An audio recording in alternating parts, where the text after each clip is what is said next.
श्री शिवाय नमस्तुभ्यम। हर हर महादेव। आप सभी का दिन शुभ और मंगलमय हो और भोलेनाथ जी की कृपा आप सभी पर सदा बनी रहे। आज सुनिए शिव महापुराण का अध्याय 6। ब्रह्मा जी बोले, पहले पाद्य कल्प की बात है। मुझ ब्रह्मा की मानस पुत्र पुलस्त्य से विश्रवा का जन्म हुआ और विश्रवा के पुत्र वैश्रवण कुबेर हुए। उन्होंने पूर्व काल में अत्यंत उग्र तपस्या के द्वारा त्रिनेत्रधारी महादेव की आराधना करके विश्वकर्मा की बनाई हुई अलकापुरी का उपभोग किया। उस कल्प के व्यतीत हो जाने पर मेघवाहन कल्प आरंभ हुआ। उस समय वह यज्ञ दत्त का पुत्र कुबेर के रूप में अत्यंत कठोर तपस्या करने लगा। दीप दान मात्र से मिलने वाली शिव भक्ति के प्रभाव को जानकर शिव की चित्त प्रकाशिका काशीपुरी में जाकर अपने चित्त रूपी रत्नमय दीपकों से 11 रुद्रों को उद्बोधित करके अनन्य भक्ति एवं स्नेह से संपन्न हो वह तन्मयता पूर्वक शिव के ध्यान में मग्न होकर निश्चल भाव से बैठ गया। जो शिव से एकता का महान पात्र है, तप रूपी अग्नि से बढ़ा हुआ है, काम क्रोध आदि महाविघ्न रूपी पतंगों के आघात से शून्य है, प्राण निरोध रूपी वायु शून्य स्थान में निश्चल भाव से प्रकाशित है, निर्मल दृष्टि के कारण स्वरूप से भी निर्मल है तथा सद्भाव रूपी पुष्पों से पूजित है, ऐसे शिवलिंग की प्रतिष्ठा करके वह तब तक तपस्या में लगा रहा जब तक उसके शरीर में केवल अस्थि और चर्म मात्र ही अवशिष्ट नहीं रह गए। इस प्रकार उसने 10,000 वर्षों तक तपस्या की। तदंतर विशालाक्षी पार्वती देवी के साथ भगवान विश्वनाथ स्वयं प्रसन्न मन से अलकापुरी के स्वामी को देखकर, जो शिवलिंग में मन को एकाग्र करके ठूंठे वृक्ष की भांति स्थिर भाव से बैठे थे, वे बोले, हे अलकापति, मैं वर देने के लिए उद्यत हूँ, तुम अपने मन की बात कहो। उन तपोनिधि ने जब अपने नेत्रों को खोलकर देखा तो उन्हें उदित हो रहे 1000 किरणों वाले 1000 सूर्यों से भी अधिक तेजस्वी श्री कंठ उमा वल्लभ भगवान चंद्रशेखर अपने सामने दिखाई दिए। उनके तेज से प्रतिहत हुए तेज वाले कुबेर चौंधिया गए और अपनी आंखों को बंद करके वे मन के लिए अगोचर देवेश्वर भगवान शंकर से कहने लगे कि हे नाथ, अपने चरणों को देखने के लिए मुझे दृष्टि सामर्थ्य प्रदान करें। हे नाथ, यही वर चाहता हूँ कि मैं आपका साक्षात दर्शन प्राप्त कर सकूं। हे ईश, अन्य वर से क्या लाभ है। हे शशि शेखर, आपको प्रणाम है। उनकी यह बात सुनकर देवाधिदेव उमापति ने अपनी हथेली से उनका स्पर्श करके उन्हें अपने दर्शन की शक्ति प्रदान की। देखने की शक्ति मिल जाने पर दल के उस पुत्र ने आंखें खोलकर पहले माता उमा की ओर ही देखना आरंभ किया और वह मन ही मन सोचने लगा, भगवान शंकर के समीप यह सर्वा सुंदरी स्त्री कौन है।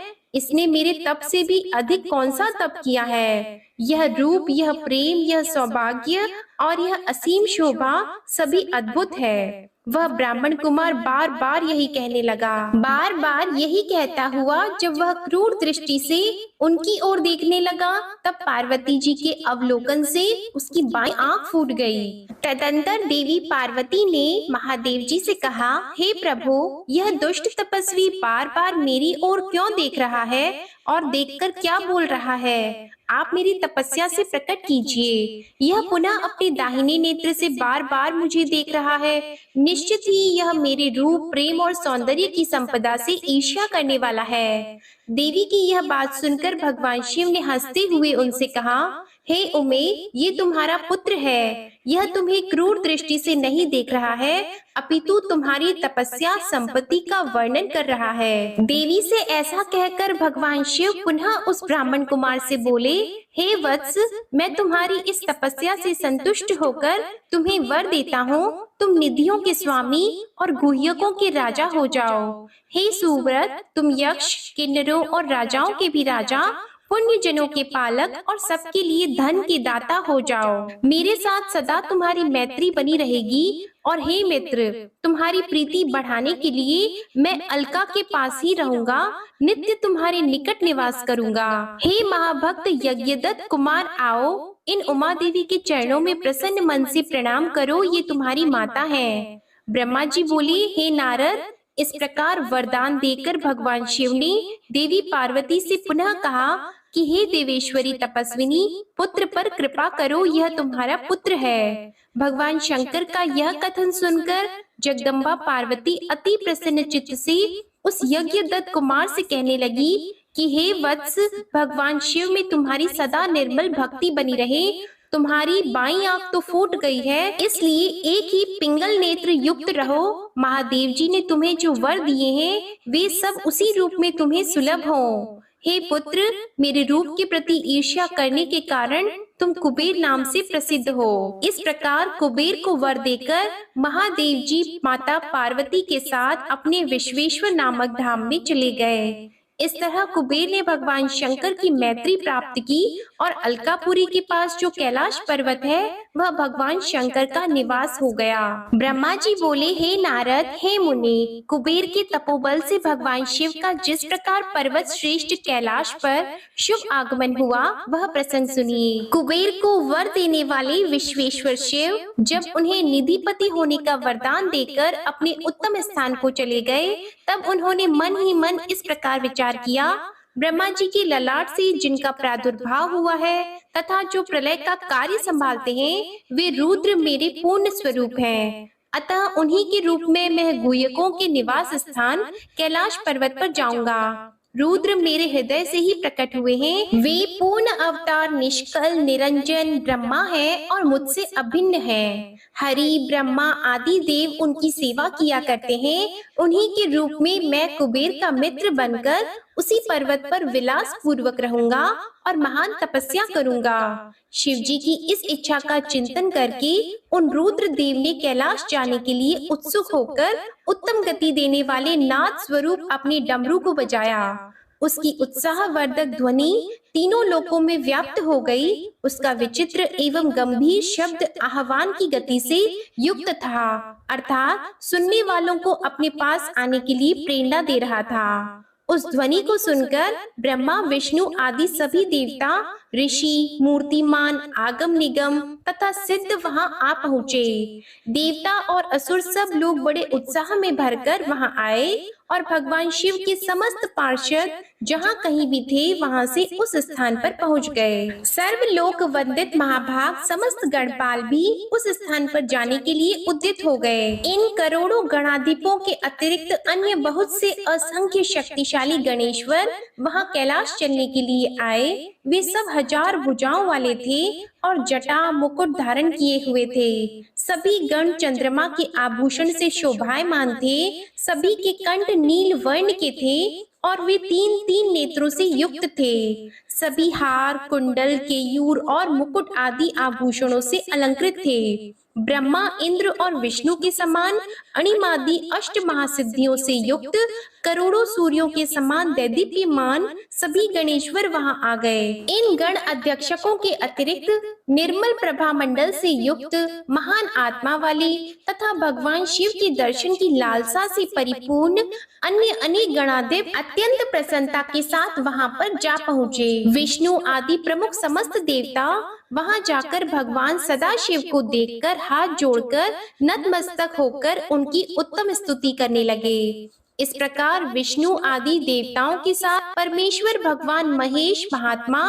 कुबेर के प्रेम से वशीभूत होकर कैलाश को चले गए। कुबेर ने भी सपरिवार भक्ति पूर्वक नाना प्रकार के उपहारों से वहां आए हुए भगवान शंभु की सादर पूजा की। इसके पश्चात उसने शिव को संतुष्ट करने के लिए उनका अनुगमन करने वाले विष्णु आदि देवताओं और अन्य गणेश्वरों का भी विधिवत पूजन किया।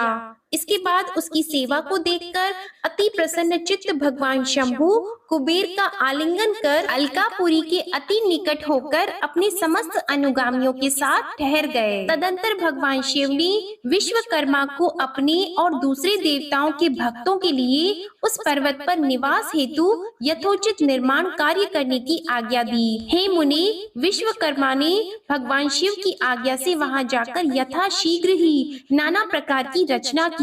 उस समय भगवान विष्णु की प्रार्थना से भगवान शिव प्रसन्न हो उठे हे और कुबेर पर अनुग्रह करके वे कैलाश पर्वत पर चले गए। शुभ मुहूर्त में अपने निवास स्थान में प्रवेश कर भक्त वत्सल उन परमेश्वर ने अपने प्रेम से सबको सनाथ कर दिया। सभी प्रबोधित विष्णु आदि देवता, मुनिगण और अन्य सिद्ध जनों ने मिलकर प्रेम पूर्वक सदाशिव का अभिषेक किया।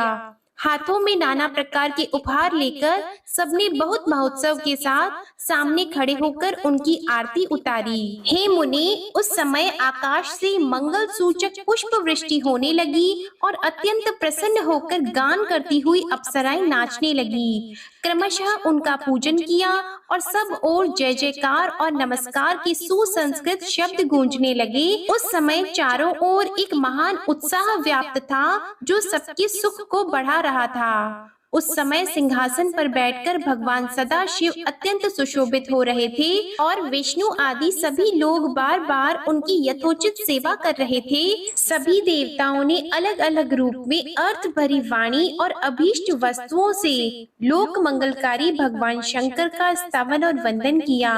प्रसन्न चित्त सर्वेश्वर स्वामी सदाशिव ने उनकी स्तुति को सुनकर प्रेम पूर्वक उन्हें मनोवांछित वर दिए। हे मुनि, अभीष्ट कामनाओं से परिपूर्ण प्रसन्न चित्त वे सभी देव, मुनि और सिद्ध जन भगवान शिव की आज्ञा से अपने अपने धाम को चले गए। मैं भी विष्णु के साथ प्रसन्नता पूर्वक चलने के लिए उद्यत हुआ। तब श्री विष्णु और मुझको आसन पर बैठाकर परमेश्वर शंभु बड़े प्रेम से बहुत समझाकर अनुग्रह करके कहने लगे। शिव जी बोले, हे हरे, हे विधे, हे तात, सदैव तीनों लोकों का सृजन और संरक्षण करने वाले हे सुरश्रेष्ठ, आप दोनों मुझे अत्यंत प्रिय हैं। अब आप दोनों भी निर्भय होकर मेरी आज्ञा से अपने अपने स्थान को जाएं। मैं सदा आप दोनों को सुख प्रदान करने वाला हूँ और विशेष रूप से आप दोनों के सुख और दुख को देखता ही रहता हूँ।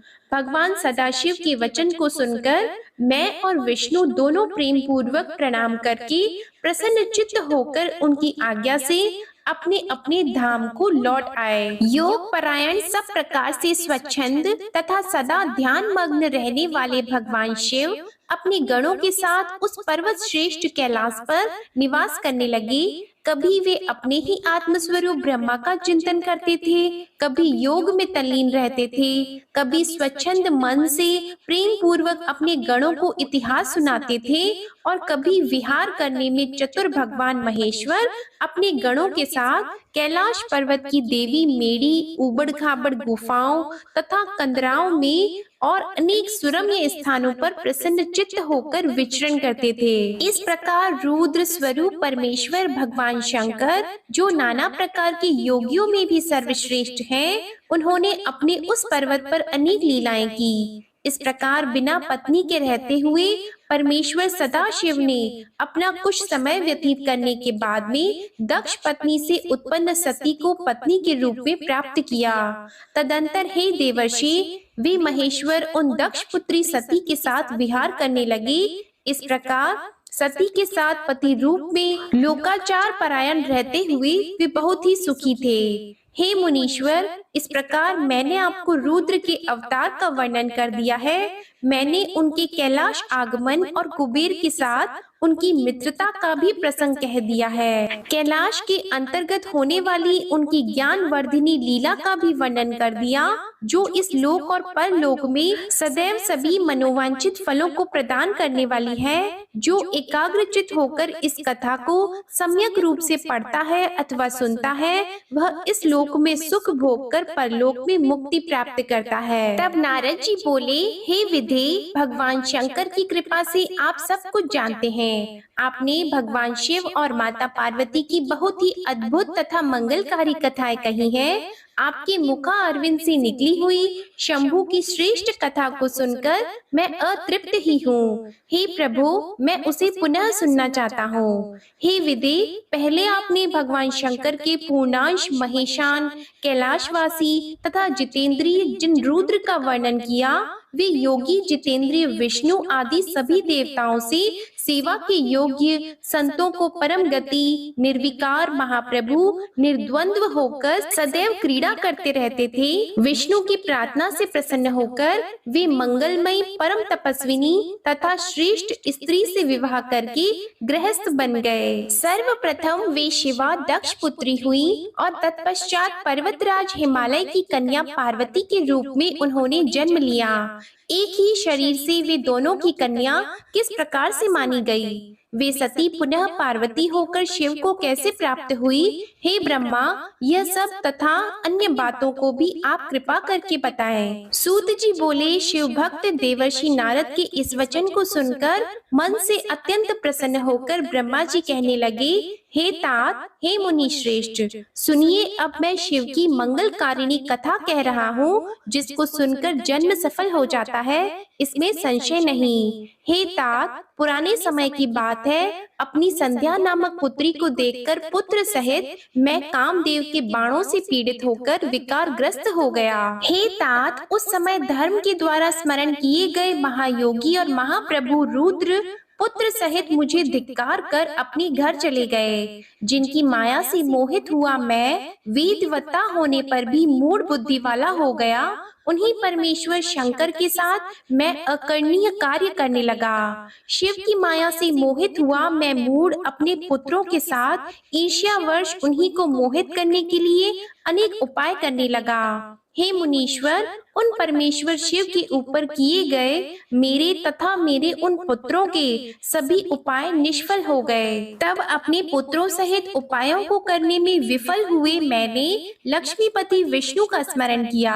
शिव भक्ति परायण तथा श्रेष्ठ बुद्धि वाले भगवान विष्णु ने आकर मुझे समझाया। शिव तत्व को भली भांति जानने वाले भगवान रमापति के द्वारा समझाए जाने पर भी विमोहित मैं अपनी ईर्ष्या और हठ को नहीं छोड़ सका। तब मैंने शक्ति की सेवा कर उन्हें प्रसन्न किया। उनकी ही कृपा से शिव को मोहित करने के लिए अपने पुत्र दक्ष से वीरण की कन्या असक्तिनी के गर्भ से कन्या को उत्पन्न कराया। अपने भक्तों का हित करने वाली वही उमा दक्ष पुत्री नाम से प्रसिद्ध होकर दुस्सह तप करके अपनी दृढ़ भक्ति से रुद्र की पत्नी हो गईं। विकार रहित बुद्धि वाले वे प्रभु रुद्र अपने विवाह काल में मुझे मोहित कर उमा के साथ गृहस्थ होकर उत्तम लीला करने लगे। उमा के साथ विवाह कर संतान उत्पन्न की इच्छा से अपने कैलाश पर्वत पर आकर स्वेच्छा से शरीर धारण करने वाले तथा सदा स्वतंत्र रहने वाले सदाशिव अत्यंत विमोहित होकर उनके साथ रमण करने लगे। हे मुने, उनके साथ विहार करते हुए निर्विकार शिव का वह सुखकारी बहुत सा समय बीत गया। तदंतर किसी निजी इच्छा के कारण रुद्र की दक्ष से स्पर्धा हो गई। उस समय शिव की माया से दक्ष मोह से ग्रस्त महामूढ़ और अहंकार से युक्त हो गया। उनके ही प्रभाव से महान अहंकारी मूढ़ बुद्धि और अत्यंत विमोहित हुआ वह दक्ष उन्हीं महाशांत तथा निर्विकार भगवान रुद्र की निंदा करने लगा। तदंतर गर्व में भरे हुए सर्वाधिप दक्ष ने मुझे, विष्णु को तथा सभी देवताओं को बुलाकर किंतु शिवजी को बिना बुलाए ही स्वयं यज्ञ कर डाला। किसी कारणवश रुद्र पर असंतुष्ट क्रोध से भरे हुए उस दक्ष प्रजापति ने उन्हें उस यज्ञ में नहीं बुलाया और दुर्भाग्यवश न तो उसने अपनी पुत्री को ही उस यज्ञ में सम्मिलित होने के लिए आमंत्रित किया। जब माया से मोहित चित्त वाले दक्ष प्रजापति ने शिवा को यज्ञ में आमंत्रित नहीं किया तो ज्ञान स्वरूपा उन महासाध्वी ने अपनी लीला प्रारंभ की। वे शिवजी की आज्ञा प्राप्त कर गर्व युक्त दक्ष के द्वारा आमंत्रित न होने पर भी अपने पिता दक्ष के घर पहुंच गई। उन देवी ने यज्ञ में रुद्र के भाग को न देखकर और अपने पिता से अपमानित होकर वहां उपस्थित सभी की निंदा करके योग अग्नि से अपने शरीर को त्याग दिया। यह सुनकर देव देवेश्वर रुद्र ने दुस्सह क्रोध करके अपनी महान जटा उखाड़कर वीरभद्र को उत्पन्न किया। गण सहित उसे उत्पन्न करके मैं क्या करूं ऐसा कहते हुए उस वीरभद्र को शिवजी ने आज्ञा दी कि हे वीरभद्र, दक्ष के यज्ञ में आए हुए सभी का अपमान करते हुए तुम यज्ञ का विध्वंस करो। शिवजी की इस आज्ञा को पाकर महाबलवान तथा पराक्रमी वह गणेश्वर वीरभद्र अपनी बहुत सी सेना लेकर वहां शीघ्र पहुंचा। उसकी आज्ञा से उन गणों ने वहां महान उपद्रव प्रारंभ किया। उस वीरभद्र ने सबको दंडित किया। दंड पाने से कोई भी न बच सका। वीरभद्र ने देवताओं के साथ विष्णु जी को भी जीतकर दक्ष का सिर काट लिया और उस सिर को अग्नि में हवन कर दिया। इस प्रकार महान उपद्रव करते हुए उसने यज्ञ को विनष्ट कर दिया। तत्पश्चात वह कैलाश पर गया और उसने भगवान शिव को प्रणाम किया। इस प्रकार यज्ञ का विध्वंस हो गया। देवताओं के देखते देखते रुद्र के अनुचर वीरभद्र आदि ने यज्ञ को विनष्ट कर दिया। हे मुनि, श्रुतियों तथा स्मृतियों से प्रतिपादित यह नीति जान लेनी चाहिए कि श्रेष्ठ प्रभु रुद्र के रुष्ट हो जाने पर लोक में सुख कैसे हो सकता है। उसके बाद सभी देवताओं ने यज्ञ की पूर्णता के लिए भगवान रुद्र की स्तुति की। उस उत्तम स्तुति को सुनकर रुद्र प्रसन्न हो गए और उन दीन वत्सल भगवान रुद्र ने सबकी प्रार्थना को सफल बना दिया। अनेक प्रकार की लीला करने वाले महात्मा शंकर महेश ने पूर्ववत कृपालुता की। उन्होंने दक्ष प्रजापति को जीवित कर दिया और सभी लोगों का सत्कार किया। तद उपरांत कृपालु शंकर ने दक्ष से पुनः यज्ञ करवाया। हे मुनि, उस यज्ञ में विष्णु आदि सभी देवताओं ने बड़े प्रसन्न मन से भक्ति के साथ रुद्र का विशेष रूप से पूजन किया। सती के शरीर से उत्पन्न तथा सभी लोगों को सुख देने वाली यह ज्वाला पर्वत पर गिरी। वह लोगों के द्वारा पूजित होने पर सुख प्रदान करती है। ज्वालामुखी के नाम से प्रसिद्ध वे परमा देवी कामनाओं को पूर्ण करने वाली तथा दर्शन से समस्त पाप को विनष्ट करने वाली है। संपूर्ण कामनाओं के फल की प्राप्ति हेतु लोग इस समय अनेकों विधि विधानों महोत्सव पूर्वक उनकी पूजा करते हैं। तदंतर वे सती देवी हिमालय की पुत्री के रूप में उत्पन्न हुई। तब उनका पार्वती नाम विख्यात हुआ। उन देवी ने पुनः कठिन तपस्या के द्वारा उन्हीं परमेश्वर शिव की आराधना करके उन्हें पति रूप में प्राप्त किया। सूत जी ऋषिगण से कहते हैं, हे नैमिषारण्य निवासी मुनियों, ब्रह्मा जी के द्वारा माता पार्वती के हिमालय के यहाँ जन्म के वृत्तांत को सुनकर नारद जी ने पुनः पापों को नष्ट करने वाली कथा उनसे पूछी। नारद जी बोले, हे विधे, हे विधे, हे महाभाग, हे महाप्रभु, आपके मुख कमल से कही जाने वाली कल्याणकारिणी कथा को सुनकर मैं तृप्त नहीं हो पा रहा हूँ। हे विश्व सृष्टा, सती की कीर्ति से युक्त शिवजी के कल्याणमय तथा दिव्य उस संपूर्ण चरित्र को कहिए, मैं उसे भी सुनना चाहता हूँ। दक्ष की अनेक पत्नियों में से शोभामयी सती किस प्रकार उत्पन्न हुई और हरि ने किस प्रकार स्त्री से विवाह करने का विचार किया। पूर्व काल में सती ने दक्ष पर क्रोध से किस प्रकार अपने शरीर का त्याग किया। पुनः किस प्रकार हिमालय की कन्या पार्वती हुई और किस प्रकार से प्रकाश में आए। पार्वती का कठोर तप तथा उनका विवाह किस प्रकार हुआ। फिर वे कामदेव का नाश करने वाले शिवजी की अर्धांगिनी कैसे हुई। हे महामते, इन सब बातों को आप विस्तार के साथ कहिए। आपके समान संशयों को दूर करने वाला कोई दूसरा न तो है और न ही होगा। ब्रह्मा जी बोले, हे मुने, शिव तथा सती के परम पावन दिव्य एवं गुह्यतम तथा परम कल्याणकारी चरित्र को सुनिए। हे मुने, पूर्व काल में परोपकार के लिए विष्णु द्वारा महान भक्ति से पूछे जाने पर शिवजी ने भक्तवर विष्णु से इसका वर्णन किया था। हे मुनि श्रेष्ठ, उसके बाद मैंने भी यह कथा शिव भक्तों में श्रेष्ठ बुद्धिमान विष्णु जी से पूछी। तब उन्होंने प्रीति पूर्वक विस्तार से मुझसे कहा था, मैं सभी कामनाओं का फल प्रदान करने वाली एवं शिव के यश से युक्त उस प्राचीन कथा को आपसे कहूँगा। पहले भगवान शिव निर्गुण, निर्विकल्प, रूपहीन, शक्ति से रहित, चिन्मात्र एवं सत असत्य परे थे। फिर हे विप्र, वे प्रभु सगुण, द्विरूप, शक्तिमान, उमा सहित दिव्य आकृति वाले, विकार रहित तथा परात्पर हो गए। हे मुनि सत्तम, उनके वाम अंग से विष्णु, दक्षिणांग में मैं ब्रह्मा तथा हृदय से रुद्र की उत्पत्ति हुई। मैं ब्रह्मा सृष्टि करने वाला और विष्णु पालन करने वाले तथा रुद्र स्वयं प्रलय करने वाले हुए। इस प्रकार सदाशिव के 3 रूप हुए। लोक पितामह मुझ ब्रह्मा ने उन्हीं सदाशिव की आराधना कर देव, दैत्य, मनुष्य आदि समस्त प्रजाओं की सृष्टि की। दक्ष आदि प्रमुख प्रजापतियों की तथा देव श्रेष्ठों की रचना कर मैं बड़ा ही प्रसन्न हुआ तथा अपने को सबसे महान समझने लगा। हे मुनि, जिस समय मुझ ब्रह्मा ने मरीचि, अत्रि, पुलह, पुलस्त्य, अंगिरा, क्रतु, वशिष्ठ, नारद, दक्ष एवं भृगु इन महान प्रभुता संपन्न मानस पुत्रों की सृष्टि की, उसी समय मेरे मन से एक सुंदर रूप वाली श्रेष्ठ युवती भी उत्पन्न हुई। वह संध्या के नाम से प्रसिद्ध हुई। वह अत्यंत सुंदरी, सुंदर भौकाली तथा मुनियों के मन को मोहित करने वाली थी। संपूर्ण गुणों से युक्त ऐसी स्त्री देवलोक, मृत्युलोक और पाताल लोक में न उत्पन्न हुई है न होगी। वह संपूर्ण गुणों से परिपूर्ण थी। उस कन्या को देखते ही उठ करके उसे हृदय में धारण करने के लिए मैं मन में सोचने लगा। दक्ष तथा मरीचि आदि लोक सृष्टा मेरे पुत्र भी सोचने लगे, हे मुनि सत्तम, मैं ब्रह्मा अभी इस प्रकार सोच ही रहा था कि उसी समय एक अत्यंत अद्भुत एवं मनोहर मानस पुरुष उत्पन्न हुआ।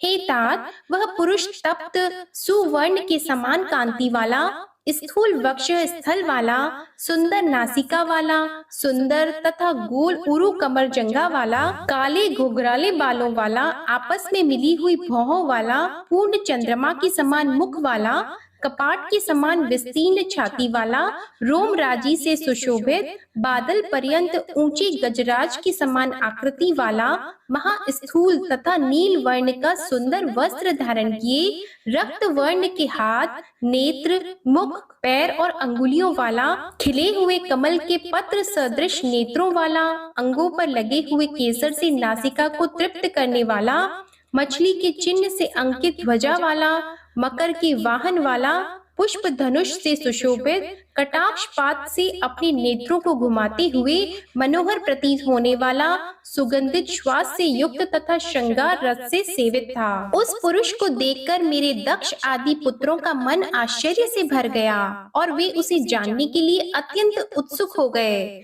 वासना से आकुल चित्त वाले मेरे उन पुत्रों का मन शीघ्र ही विकृत हो गया। हे तात, उन्हें थोड़ा भी धैर्य नहीं प्राप्त हुआ।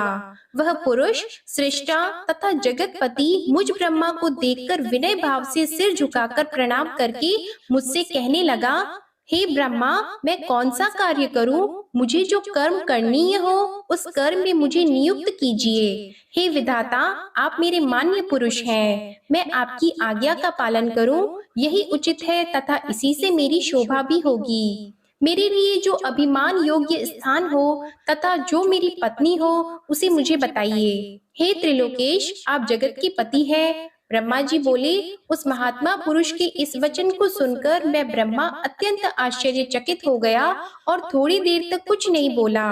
फिर मन को नियंत्रित कर और आश्चर्य का परित्याग करके उस कामदेव को बताते हुए कहने लगा, तुम अपने इस स्वरूप से और पुष्पों के 5 बाणों से सभी स्त्री तथा पुरुषों को मोहित करते हुए सनातन सृष्टि की रचना करो। इस चराचर त्रिलोकी में जीव तथा देवता आदि कोई भी तुम्हारा लंघन करने में समर्थ नहीं होंगे। हे पुरुषोत्तम, मैं, वासुदेव अथवा शंकर भी तुम्हारे वश में रहेंगे। अन्य प्राणधारियों की तो बात ही क्या।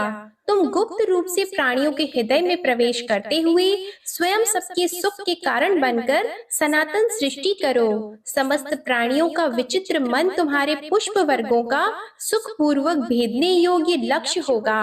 तुम सभी को सदा उन्मत्त करने वाले होंगे। मैंने सृष्टि में प्रवृत्त करने वाला यह तुम्हारा कर्म कह दिया।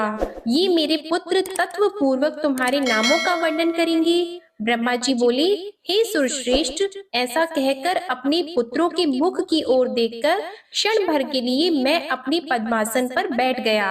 नारद जी बोले, हे ब्रह्मा, हे विधे, हे महाभाग, आप धन्य हैं जो आपकी बुद्धि शिव में आसक्त है। ब्रह्मा जी बोले, हे नारद, अब आप अत्यंत प्रसन्नता पूर्वक महादेव जी के चरित्र को सुनिए, जिसके श्रवण मात्र से मनुष्य विकार से मुक्त हो जाता है। काम के सपरिवार अपने आश्रम में चले जाने पर उस समय जो हुआ उस चरित्र को मुझसे सुनिए। हे नारद, मेरा घमंड चूर चूर हो गया और अपने मनोरथ के अपूर्ण रहने से मुझ आनंद रहित के हृदय में विस्मय हुआ। मैंने मन में अनेक प्रकार से विचार किया कि वे निर्विकार जीवात्मा तथा योग परायण शिव स्त्री को किस प्रकार ग्रहण कर सकते हैं। हे मुनि, इस प्रकार अनेक तरह से विचार करके अहंकार रहित मैंने उस समय अपने जन्मदाता शिव स्वरूप उन विष्णु का भक्ति पूर्वक स्मरण किया और दीनता पूर्ण वाक्यों से युक्त कल्याणकारी स्तोत्रों से मैंने उनकी स्तुति की। उसे सुनकर चतुर्भुज कमल नयन शंख पद्म गदाधारी पीतांबर से सुशोभित तथा श्याम वर्ण के शरीर वाले भक्त प्रिय भगवान विष्णु शीघ्र ही मेरे सम्मुख प्रकट हो गए। उस प्रकार के रूप वाले शरणागत वत्सल उन भगवान को देखकर मैंने पुनः प्रेम से बार बार उनकी स्तुति की। गदगद वाणी में अपने भक्तों के दुख को दूर करने वाले भगवान विष्णु उस स्तोत्र को सुनकर अत्यंत प्रसन्न होकर मुझ शरणागत ब्रह्मा से कहने लगे। विष्णु जी बोले, हे विधे, हे ब्रह्मा, हे महाप्राज्ञ, आप धन्य हैं। हे लोककर्ता, आपने आज किस लिए मेरा स्मरण किया और किस लिए आप मेरी स्तुति कर रहे हैं? आपको कौन सा महान दुख हो गया है, उसे अभी बताइए। उस संपूर्ण दुख का मैं नाश करूंगा, इसमें संदेह नहीं करना चाहिए। ब्रह्मा जी बोले, हे नारद, विष्णु के इन वचनों को सुनकर मैंने दीर्घ श्वास लिया और हाथ जोड़कर प्रणाम करके विष्णु जी से यह वचन कहा कि हे देव देव, हे रमानाथ, मेरी बात सुनिए और हे मानद, उसे सुनकर दया करके मेरे दुख को दूर कीजिए और मुझे सुखी कीजिए। हे विष्णु, मैंने रुद्र के सम्मोहन के लिए सपरिवार मारगण तथा वसंत के साथ काम को भेजा था। उन्होंने शिव जी को मोहित करने के लिए अनेक प्रकार के उपाय किए, परंतु वे सब निष्फल हो गए। उन समदर्शी योगी को मोह हुआ ही नहीं। मेरा यह वचन सुनकर शिव तत्व के ज्ञाता, विज्ञानी तथा सब कुछ देने वाले वे विष्णु विस्मित होकर मुझसे कहने लगे, हे पितामह, आपकी इस प्रकार की बुद्धि किस कारण से हो गई है? हे ब्रह्मा, अपनी सुबुद्धि से सब विचार कर मुझसे सत्य सत्य उसे कहें। ब्रह्मा जी बोले, हे तात, अब उस चरित्र को सुनिए। यह आपकी माया मोहने वाली है। सुख दुखमय यह सारा जगत उसी के अधीन है। उसी माया के द्वारा प्रेरित होकर मैं इस प्रकार का पाप करने के लिए प्रवृत्त हुआ हूँ। हे देवेश, आपकी आज्ञा से मैं कह रहा हूँ, आप उसे सुनिए। सृष्टि के प्रारंभ में मेरे दक्ष आदि 10 पुत्र उत्पन्न हुए और मेरी वाणी से एक परम सुंदरी कन्या भी उत्पन्न हुई, जिसमें धर्म मेरे वक्ष स्थल से, काम मन से तथा अन्य पुत्र मेरे शरीर से उत्पन्न हुए। हे हरे, कन्या को देखकर मुझे मोह हो गया। मैंने आपकी माया से मोहित होकर जब उसे कुदृष्टि से देखा, तब उसी समय महादेव जी ने आकर मेरी तथा मेरे पुत्रों की निंदा की। हे नाथ, उन्होंने स्वयं को श्रेष्ठ और प्रभु मानकर ज्ञानी, योगी, जितेंद्रिय, भोग रहित मुझ ब्रह्मा को तथा मेरे पुत्रों को धिक्कारा। हे हरे, मेरे पुत्र होकर भी शिव ने सबके सामने ही मेरी निंदा की। यही मुझे महान दुख है। इसे मैंने आपके सामने कह दिया। यदि वे पत्नी ग्रहण कर लें, तो मैं सुखी हो जाऊंगा और मेरे मन का कष्ट दूर हो जाएगा। हे केशव, इसलिए मैं आपकी शरण में आया हूँ।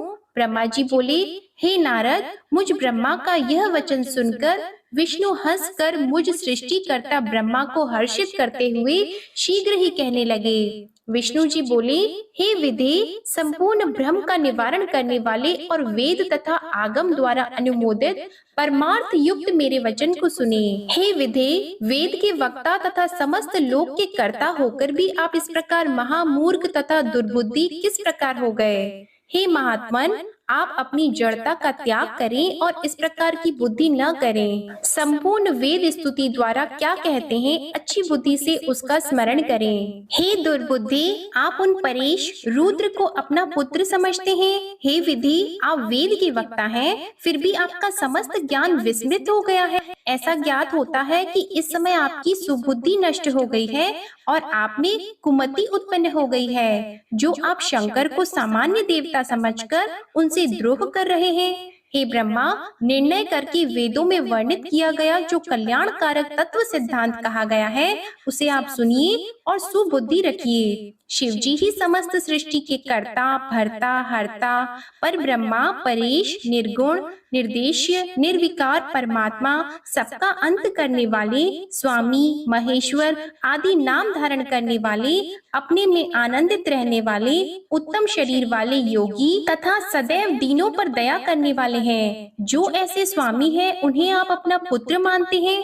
हे ब्रह्मा, शिव हमारे पुत्र हैं, इस प्रकार का अज्ञान छोड़ दीजिए, उन्हीं की शरण में जाइए और सब प्रकार से शिव जी का भजन कीजिए। वे प्रसन्न होकर आपका कल्याण करेंगे। यदि आपका यह विचार है कि शिव जी अवश्य दार परिग्रह करें, तो शिव जी का स्मरण करते हुए आप शिवा को उद्देश्य करके कठोर तप कीजिए। आप अपनी इच्छा को हृदय में धारण कर भगवती शिवा का ध्यान कीजिए। यदि वे देवेश्वरी प्रसन्न हो गई तो आपका समस्त कार्य पूर्ण करेंगी। यदि वे शिवा सगुण रूप से अवतार लेकर किसी मनुष्य की कन्या बने, तो निश्चय ही वे उन शिव की पत्नी बन सकती हैं। हे ब्रह्मा, आप इस कार्य के लिए दक्ष को आज्ञा दीजिए कि वे स्वयं भक्ति तत्पर होकर उन शिव पत्नी को उत्पन्न करने के लिए प्रयत्न पूर्वक तप करें। हे तात, आप इसे भली प्रकार समझ लें कि वे शिवा और शिव भक्तों के अधीन हैं। पर ब्रह्मा स्वरूप ये दोनों स्वेच्छा से सगुण भाव धारण कर लेते हैं।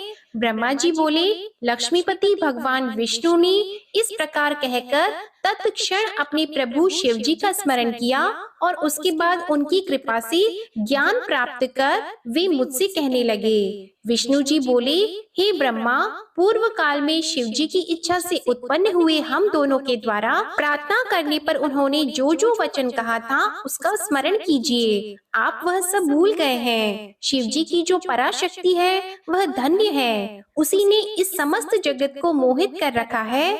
शिव के अतिरिक्त उसे कोई नहीं जान सकता। हे ब्रह्मा, जब निर्गुण शिव जी ने अपनी इच्छा से सगुण रूप धारण किया था, उस समय मुझे तथा आपको उत्पन्न करके अपनी शक्ति के साथ उत्तम विहार करने वाले सृष्टिकर्ता अविनाशी परमेश्वर उन शंभु ने आपको सृष्टि कार्य के लिए तथा मुझे उसके पालन के लिए आदेश दिया। उसके बाद हम दोनों ने हाथ जोड़कर विनम्र होकर निवेदन किया कि आप सर्वेश्वर होकर भी सगुण रूप धारण करके अवतार लेंगे। ऐसा कहने पर करुणामय तथा अनेक प्रकार की लीलाएं करने में प्रवीण उन स्वामी शिव जी ने आकाश की ओर देखकर हंसते हुए प्रेम पूर्वक कहा, हे विष्णु, मेरा ऐसा भी परम रूप ब्रह्मा जी के अंग से प्रकट होगा जो लोक में रुद्र नाम से प्रसिद्ध होगा। वह मेरा पूजनीय पूर्ण रूप आप दोनों के समस्त कार्य को पूरा करने वाला, जगत का प्रलय करता, सभी गुणों का अधिष्ठाता, निर्विशेष तथा उत्तम योग करने वाला होगा। यद्यपि त्रिदेव मेरे स्वरूप हैं, किंतु हर मेरे पूर्ण रूप होंगे। हे पुत्रों, उमा के भी 3 प्रकार के रूप होंगे। लक्ष्मी विष्णु जी की पत्नी, सरस्वती ब्रह्मा की पत्नी और पूर्ण रूपा सती रुद्र की पत्नी होंगी। विष्णु जी बोले, हे ब्रह्मा, भगवान महेश्वर ऐसा कहकर हम दोनों पर कृपा करके अंतर ध्यान हो गए। उसके बाद हम दोनों सुखी होकर अपने अपने कार्यों में लग गए। हे ब्रह्मा, समय पाकर हम दोनों ने स्त्री ग्रहण कर ली, किंतु शंकर जी ने ग्रहण नहीं की। वे रुद्र नाम से अवतीर्ण हुए हैं और कैलाश पर्वत पर रहते हैं। हे प्रजेश्वर, वे शिवा सती नाम से अवतीर्ण होंगी, अतः उन्हें उत्पन्न होने के लिए हम दोनों को यत्न करना चाहिए। परम कृपा करके वे विष्णु ऐसा कहकर अंतर ध्यान हो गए। तब मैं शिव जी के प्रति ईर्ष्या रहित होकर अत्यधिक प्रसन्न हो गया। नारद जी बोले, हे ब्रह्मा, हे महाप्राज्ञ, हे तात, आपसे इस प्रकार कहकर विष्णु के अंतर ध्यान हो जाने पर क्या हुआ? हे विधि, आपने क्या किया? हे वक्ताओं में श्रेष्ठ, आप मुझसे कहिए। ब्रह्मा जी बोले, हे श्रेष्ठ विप्रनंदन, भगवान विष्णु के चले जाने पर मैंने जो कार्य किया आप उसे सावधानी पूर्वक सुनिए। तब मैं विद्या अविद्या स्वरूपा शुद्ध पर ब्रह्मा स्वरूपिणी तथा जगत को धारण करने वाली शंभु प्रिया देवी दुर्गा की स्तुति करने लगा। सर्वत्र व्याप्त रहने वाली नित्य, निराशय, निराकुल तथा निराकार दुर्गा की मैं वंदना करता हूँ। आप चित्त स्वरूपा, परमानंद स्वरूपिणी तथा परमात्मा स्वरूपिणी है। हे देवेशी, मेरे ऊपर आप प्रसन्न हो और मेरा कार्य करें। आपको नमस्कार है। हे मुने, हे देवर्षि, मेरे द्वारा इस प्रकार स्तुति करने पर वे योग निद्रा भगवती चंडिका मेरे सामने प्रकट हो गई। वे भगवती दुर्गा सुंदर रूप से संपन्न थीं। उनकी दिव्य 4 भुजाएं थीं। वे सिंह पर सवार थीं। वे हाथ में वर मुद्रा धारण किए हुए थीं। उनके केशों में मोती तथा मणियां ग्रथित थी। वे अत्यंत उत्कट थी। उनका मुख शरतकालीन पूर्णिमा के समान था। उनके मस्तक पर शुभ चंद्रमा सुशोभित हो रहा था। वे 3 नेत्रों से युक्त थीं। उनके समस्त शरीर के अवयव परम मनोहर थे तथा वे चरण कमल के नख की कांति से प्रकाशित हो रही थी। इस प्रकार अपने सामने शिव की शक्ति उन भगवती उमा को उपस्थित देखकर भक्ति से सिर झुकाकर मैं उन्हें प्रणाम करके इस प्रकार स्तुति करने लगा। ब्रह्मा जी बोले, हे जगत को प्रवृत्ति एवं निवृत्ति स्वरूपे, हे सर्ग स्थिति रूपे, आपको नमस्कार है। आप समस्त चराचर की शक्ति, सनातनी तथा सबको मोहित करने वाली हैं। जो महालक्ष्मी भगवान विष्णु को माला की भांति हृदय में धारण करने वाली, विश्व का भरण करने वाली तथा सभी का पोषण करने वाली है। जो महेश्वरी पूर्व में त्रिलोकी का सृजन करने वाली है, उसका संहार करने वाली है तथा गुणों से सर्वथा परे है। जो योगियों के लिए पूज्य है, मनोहर है, वे आप ही हैं। हे परमाणुओं की सारस्व रूपे, आपको नमस्कार है। जो यम नियमों से पवित्र हुए योगियों के हृदय में निवास करने वाली तथा योगियों के द्वारा ध्यान गम्य है, वे प्रकाश एवं शुद्धि आदि से युक्त, मोह से रहित एवं इस जगत को अनेक प्रकार से अवलंब देने वाली विद्या स्वरूपा आप ही हैं। आप कूटस्थ, अव्यक्त एवं अनंत रूपा हैं। हे भगवती, आप काल रूप से इस जगत को धारण करती हैं। आप गुणों से युक्त होकर सभी प्राणियों में नित्य विकार रूप बीज उत्पन्न करती हैं। हे शिवे, आप तीनों गुणों की कारण रूपा हैं और इससे परे भी हैं। हे देवी, आप सत्व, रज तथा तम इन तीनों गुणों के साथ ही पार्थिव विकारों से रहित तुरीय रूप हैं। आप इस जगत की तथा गुणों की हेतु भूता हैं। आप ही ब्रह्मांड में स्थित रहकर इस जगत की सृष्टि, प्रलय तथा पालन करती हैं। हे संपूर्ण जगत की बीज स्वरूपे, हे ज्ञान तथा ज्ञेय स्वरूपिणी, आप सर्वदा जगत के हित साधन में तत्पर रहने वाली हैं। अतः हे शिव पत्नी, आपको सदा नमस्कार है। ब्रह्मा जी बोले, मेरी स्तुति को सुनकर लोक का कल्याण करने वाली वे महाकाली सामान्य मनुष्य की भांति मुझ जगत सृष्टा से प्रेम पूर्वक कहने लगी। देवी बोली, हे ब्रह्मा, आपने मेरी स्तुति किस लिए की है, इसे आप ठीक से समझ लें। आप मेरे भक्त हैं तो उसे शीघ्र ही मेरे सामने निवेदन करें। मेरे प्रत्यक्ष रूप से प्रकट हो जाने पर कार्य सिद्धि निश्चित है। अतः आप अपनी मनोभिलषित बात कहें, मैं प्रसन्न होकर उसे निश्चित रूप से करूंगी। ब्रह्मा जी बोले, हे देवी, हे महेश्वरी, मेरे ऊपर कृपा कर मेरी बात सुने। हे सर्वज्ञ, आपकी आज्ञा से मैं अपने मनोरथ की बात कहता हूँ। हे देवीशी, पूर्व काल में मेरे ललाट प्रदेश से उत्पन्न हुए आपके पति, जो रुद्र नाम से प्रसिद्ध हैं, वे इस समय योगी होकर कैलाश पर्वत पर निवास कर रहे हैं। वे भूतों के स्वामी इस समय अकेले निर्विकल्पक समाधि में लीन होकर तप कर रहे हैं। वे निर्विकार होने के कारण पत्नी से रहित हैं और आत्मा में रमण करने के कारण दूसरी पत्नी की अपेक्षा नहीं करते। हे सती, आप उन्हीं को मोहित करें जिससे वे आत्म अभिरमण से उपरत होकर दूसरी स्त्री यानी आपको देखें। आपके अतिरिक्त कोई अन्य स्त्री उनके मन को मोहित करने वाली नहीं होगी। इसलिए आप ही दक्ष की कन्या बनकर अपने रूप से शिवजी को मोहित करने वाली हो। हे शिवे, आप शिव पत्नी बने। जिस प्रकार आप लक्ष्मी का रूप धारण कर विष्णु को प्रसन्न करती हैं, उसी प्रकार संसार के हित के लिए आप इस कार्य को भी वैसे ही करें। हे देवी, जब उन शिव ने स्त्री विषयक अभिलाषा मात्र से मेरी निंदा की, तो भला वे स्वेच्छा से किस प्रकार स्त्री ग्रहण कर सकते हैं? यदि वे स्त्री ग्रहण कर भी लें, तो भी वे तो सृष्टि के आदि, मध्य और अंत में सदैव विरक्त रहते हैं, अतः उनमें उत्तम सृष्टि किस प्रकार होगी? हे देवी, इस प्रकार चिंता परायण हुए मेरे लिए आपके अतिरिक्त और कोई शरणप्रद नहीं है, इसलिए विश्व कल्याण के निमित्त आप मेरे इस कार्य को करें। शिव जी को मोहित करने में न विष्णु, न लक्ष्मी, न काम और न तो मैं ही समर्थ हूँ। हे जगन्माता, आपके बिना कोई भी उन्हें मोहित करने में समर्थ नहीं है। अतः आप दिव्य रूपा दक्ष पुत्री के रूप में जन्म लेकर मेरी भक्ति के आग्रह से महायोगी शिव को मोहित करें और उनकी पत्नी महेश्वरी बने। हे देवेशी, इस समय दक्ष प्रजापति क्षीर समुद्र के उत्तर तट पर आपको प्राप्त करने के उद्देश्य से मन में आपका ध्यान करते हुए दृढ़ व्रती होकर तपस्या कर रहे हैं। ब्रह्मा जी बोले, मेरे इस वचन को सुनकर वे जगदम्बिका शिवा चिंतित हो उठी और विस्मित होकर अपने मन में कहने लगी।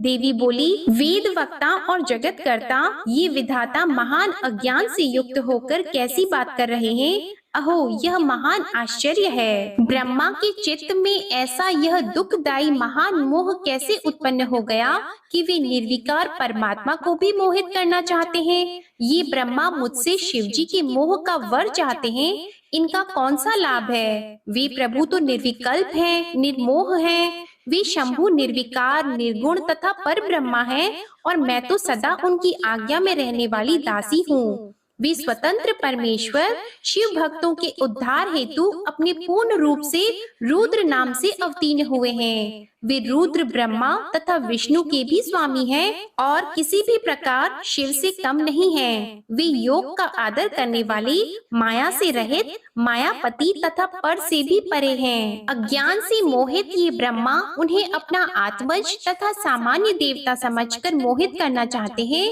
यदि इन ब्रह्मा को वरदान न दूं तो वेद की नीति भ्रष्ट होती है। अब मैं क्या करूं जिससे प्रभु महेश्वर मेरे ऊपर क्रोधित न हो? ब्रह्मा जी बोले, शिवा ने इस प्रकार विचार कर मन से महादेव जी का स्मरण किया। तत्पश्चात शिव की आज्ञा पाकर वे दुर्गा मुझसे कहने लगी। दुर्गा बोली, हे ब्रह्मा, आपने जो भी कहा है वह सब सत्य है। मुझे छोड़कर शंकर जी को मोहित करने वाली कोई दूसरी स्त्री संसार में नहीं है। आपने जो कहा है कि जब तक शंकर जी दार परिग्रह नहीं करेंगी तब तक सनातनी सृष्टि नहीं होगी, यह बात भी सत्य है। मुझ में भी महाप्रभु को मोहित करने की सामर्थ्य नहीं है, किंतु अब आपके कहने से दुगने उत्साह से युक्त होकर मैं पूर्ण प्रयत्न करूंगी। हे विधे, अब मैं वैसा उपाय करूंगी जिससे शंकर जी मोहित होकर स्वयं स्त्री ग्रहण करेंगे। जिस प्रकार महाभागा लक्ष्मी जी विष्णु प्रिया हैं, उसी प्रकार मैं भी सती रूप धारण कर उनकी वशवर्तिनी प्रिया पत्नी बनूंगी।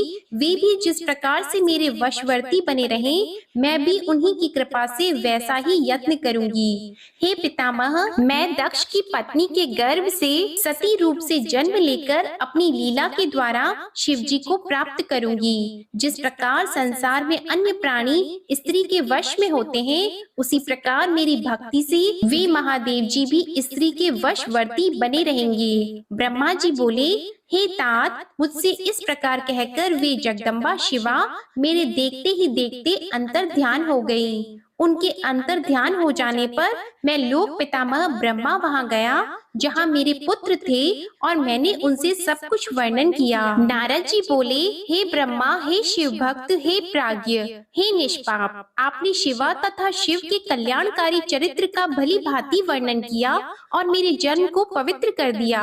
अब आप ये बताइए कि व्रत में दृढ़ता रखने वाले दक्ष ने तप करके देवी से कौन सा वर प्राप्त किया तथा वे शिवा किस प्रकार दक्ष कन्या के रूप में उत्पन्न हुई? ब्रह्मा जी बोले, हे नारद, तुम इन मुनियों के साथ शिव में भक्ति रखने के कारण अत्यंत धन्य हो। उत्तम व्रत वाले दक्ष ने जिस प्रकार तपस्या की तथा वर प्राप्त किया उसे सुनो। मेरी आज्ञा पाकर वे बुद्धिमान महाराज दक्ष प्रजापति उस कार्य की सिद्धि की इच्छा से चित्त को समाहित कर देवी जगदम्बा की उपासना के लिए गए और क्षीर सागर के उत्तर तट पर रहने वाली उन जगदम्बिका को हृदय में धारण करके उनका प्रत्यक्ष दर्शन करने हेतु तपस्या करने लगे। इंद्रियों को अपनी वश में करके दृढ़वर्ती उन दक्ष ने देवताओं के 3000 वर्ष पर्यंत नियम पूर्वक तप किया। उन जगन्मयी शिवा का ध्यान करते हुए दक्ष ने कुछ दिन पत्ते खाकर, कुछ दिन जल पीकर, कुछ दिन निराहार रहकर तथा कुछ दिन वायु पीकर उस समय को व्यतीत किया।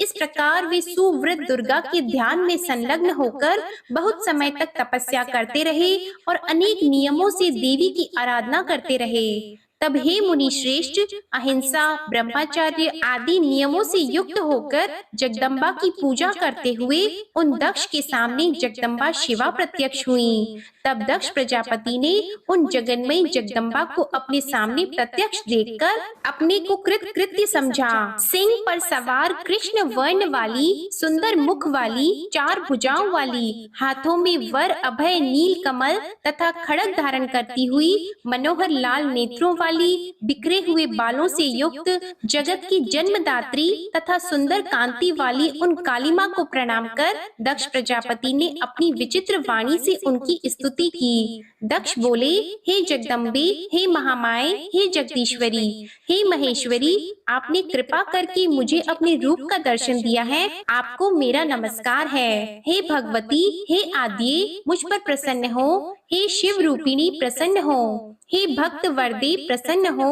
हे जगन्माए, आपको नमस्कार है। ब्रह्मा जी बोले, हे मुने, संयत चित्त वाले दक्ष ने इस प्रकार महेश्वरी की स्तुति की। तब उनके मनोरथ को जानती हुई भी वे दक्ष से कहने लगी। देवी बोली, हे दक्ष, मैं आपकी इस भक्ति से बहुत प्रसन्न हूँ। तुम्हारे लिए कुछ भी अदेय नहीं है, अतः अपना अभीष्ट वर मांगिए। ब्रह्मा जी बोले, जगन माता के इस वचन को सुनकर दक्ष प्रजापति अत्यंत प्रसन्न होकर शिवा को बारंबार प्रणाम करते हुए कहने लगे कि हे जगदम्बे, हे महामाए, यदि आप मुझे वर देना चाहती हैं तो मेरे वचनों को सुनिए और प्रसन्नता से मेरा मनोरथ पूर्ण कीजिए। जो मेरे स्वामी शिव हैं, वे रुद्र नाम से ब्रह्मा के पुत्र रूप में अवतरित हुए हैं। वे परमात्मा के पूर्ण अवतार हैं, परंतु अभी तक आपका अवतार नहीं हुआ है। आपके अतिरिक्त उनकी पत्नी कौन हो सकती है? अतः हे शिवे, आप पृथ्वी पर अवतरित होकर उन्हें मोहित करें। हे देवी, आपके अतिरिक्त अन्य कोई भी उन्हें मोहित नहीं कर सकती, इसलिए आप इस समय मेरी कन्या के रूप में जन्म लेकर शिव की पत्नी बने। इस प्रकार उत्तम लीला करके आप शिव जी को मोह में डालें। हे देवी, मेरा यही वर है। आपके सामने मैंने सत्य कह दिया। इसमें केवल मेरा ही स्वार्थ नहीं है, अपितु संपूर्ण लोकों का और ब्रह्मा, विष्णु तथा शिव जी का भी स्वार्थ है। इसलिए ऐसा करने के लिए ब्रह्मा जी ने मुझे प्रेरित किया है। ब्रह्मा जी बोले, दक्ष के इस वचन को सुनकर जगदम्बा मन में उन शिव जी का स्मरण करके हंसकर कहने लगी। देवी बोली, हे तात, हे प्रजापति, हे दक्ष, मेरी सत्य बात सुनिए। मैं आपकी भक्ति से अत्यंत प्रसन्न होकर सब कुछ प्रदान करने वाली हूँ। हे दक्ष, मैं महेश्वरी आपकी पुत्री बनूंगी, इसमें संदेह नहीं। मैं आपकी भक्ति के वश में हो गई हूँ। हे अनग, मैं अत्यंत कठोर तप करके ऐसा प्रयत्न करूंगी जिससे शिव जी से वर को प्राप्त कर उनकी पत्नी बन जाऊं। वे प्रभु सदाशिव, ब्रह्मा तथा विष्णु के सेव्य, विकार रहित तथा पूर्ण हैं। अतः बिना तप के इस प्रकार की कार्य सिद्धि नहीं हो सकती है। मैं तो प्रत्येक जन्म में उनकी प्रिय दासी हूँ और अनेक प्रकार के रूप धारण करने वाले वे सदाशिव मेरे स्वामी हैं। वे वर के प्रभाव से ब्रह्मा जी की भ्रिकुटी से अवतीर्ण हुए हैं और मैं भी उन्हीं की आज्ञा से ब्रह्मा जी के वरदान से इस लोक में अवतार लूंगी। हे तात, अब आप अपने घर जाइए। मैंने अपने दूतों को सारी बात बता दी है। मैं कुछ ही दिनों में आपकी कन्या बनकर शीघ्र ही शिव की पत्नी बनूंगी। इस प्रकार दक्ष प्रजापति से श्रेष्ठ वचन कहकर और मन में शिव की आज्ञा पाकर वे शिव जी के चरण कमलों का ध्यान करके पुनः कहने लगी। देवी बोली, हे प्रजापति, परंतु मेरी एक प्रतिज्ञा अपने मन में सदैव रखना। मैं उस प्रतिज्ञा को तुम्हें सुना देती हूँ, उसे सत्य समझना, असत्य नहीं। यदि आपने कभी मेरा अनादर किया तो मैं अपना शरीर त्याग दूंगी, यह सत्य है। मैं सर्वथा स्वतंत्र हूँ, अतः दूसरा शरीर धारण करूंगी। हे प्रजापति, मैं प्रत्येक सर्ग में आपकी कन्या बनकर शिव जी की पत्नी बनूंगी। मैंने यह वरदान आपको दिया है। ब्रह्मा जी बोले, इस प्रकार दक्ष प्रजापति से कहकर वे महेश्वरी उनके देखते देखते वहीं अंतर ध्यान हो गई। देवी के अंतर ध्यान होने पर दक्ष भी अपने घर चले गए और यह विचार कर आनंदित हो गए कि देवी मेरी कन्या बनकर अवतार ग्रहण करेंगी। ओम नमः शिवाय। आज की कथा यहीं समाप्त होती है।